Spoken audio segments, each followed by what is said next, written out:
Hi hello వచ్చేసింది VK movies సరికొత్త movie news తో మీ ముందుకు. త్రివిక్రమ్ కళల నుంచి జాలువారిన మరో ఆణిముత్యమే ఆ ఈ ఆ సినిమా మీద అనేకమైన ఎక్స్పెక్టేషన్స్ ఉన్నాయి. అనసూయ రామలింగం అండ్ ఆనంద్ విహారీ అనేది ఆ టైటిల్ సంక్షిప్త నామం. అనసూయ రామలింగం ఆనంద్ విహారీ సినిమా రివ్యూ చెప్పేదేముంది. దీనికి బలమైన కారణం డైరెక్టర్ త్రివిక్రమ్ శ్రీనివాస్ అవటమే. శ్రీనివాస్ అంటేనే మంచి డైలాగ్స్ తో పచ్చడి చేసేస్తాడు. ఇక సినిమా చెప్పేదే ఉంది, హైలైట్ గా ఉంటుంది అని ఇప్పటికే సెన్సార్ టాక్ ఎక్సలెంట్ గా సూపర్ గా ఉంది. చక్కటి లవ్ స్టోరీ మరియు సెంటిమెంట్ అనే ఒక టాక్ బయటకు వచ్చింది. ఇక రివ్యూలు ఏముంది, ఏవో ఒకటి చెప్తా ఉంటారు. డైరెక్టర్ త్రివిక్రమ్ శ్రీనివాస్ అంటేనే వండర్ఫుల్ ఎంటర్టైనర్ ఇస్తాడని మరోసారి రుజువు చేసుకోబోతున్నాడు. సినిమా రేటింగ్ విషయానికి వస్తే ఈ సినిమా రేటింగ్ 3 నుంచి 4.5 ఉండొచ్చు అంటున్నారు. ఏదేమైనా 3 నుంచి 4 మధ్యన రేటింగ్ ఉండొచ్చు. కారణం త్రివిక్రమ్ పదునైన పదాలు మరియు వండర్ఫుల్ టేకింగ్.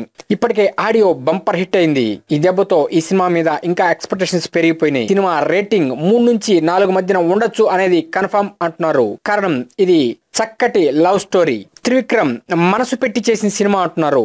సాధారణంగా త్రివిక్రమ్ సినిమా అంటేనే ఒక హైప్ క్రియేట్ అయి ఉంటుంది. ఆ హైప్ కంటిన్యూ అవుతూ ఉంటుంది ప్రతి సినిమాకి. మరలా ఈ ఆ సినిమా కూడా అదే హైప్ కంటిన్యూ అయింది. ఇప్పుడు హై ఎక్స్పెక్టేషన్స్ తో 2వ తేదీ మన ముందుకు రాబోతున్న ఆ సినిమా చక్కటి వినోదాత్మకంగా ఉంటుంది. త్రివిక్రమ్ మార్కు కామెడీ, పంచి డైలాగులు అన్ని కలగలిపి రకరకాల ఫ్లేవర్స్ మిక్స్ చేసి రాబోతుంది. సో ఈ సినిమా చెప్పక్కర్లేదు, బాక్సాఫీస్ వద్ద కలెక్షన్ల వర్షం కురిపిస్తుంది అంటున్నారు. ఇక రేటింగ్ విషయం ఫైనల్ గా 3 నుంచి 4 లేక 4.5 ఇవ్వచ్చు. ఈ సినిమా రిలీజ్ అయ్యి తప్పకుండా అందరినీ అలరిస్తుందని ఆశిస్తున్నాం. ముందస్తుగా త్రివిక్రమ్ శ్రీనివాస్ కి, హీరో నితిన్ కి మరియు హీరోయిన్ సమంతకి శుభాకాంక్షలు. మీకు అనుక్షణం మూవీ అప్డేట్స్ ఇస్తున్నాం. VK movies YouTube channel subscribe చేయండి, మమ్మల్ని ఎంకరేజ్ చేయండి. Thank you for subscribing VK movies YouTube channel.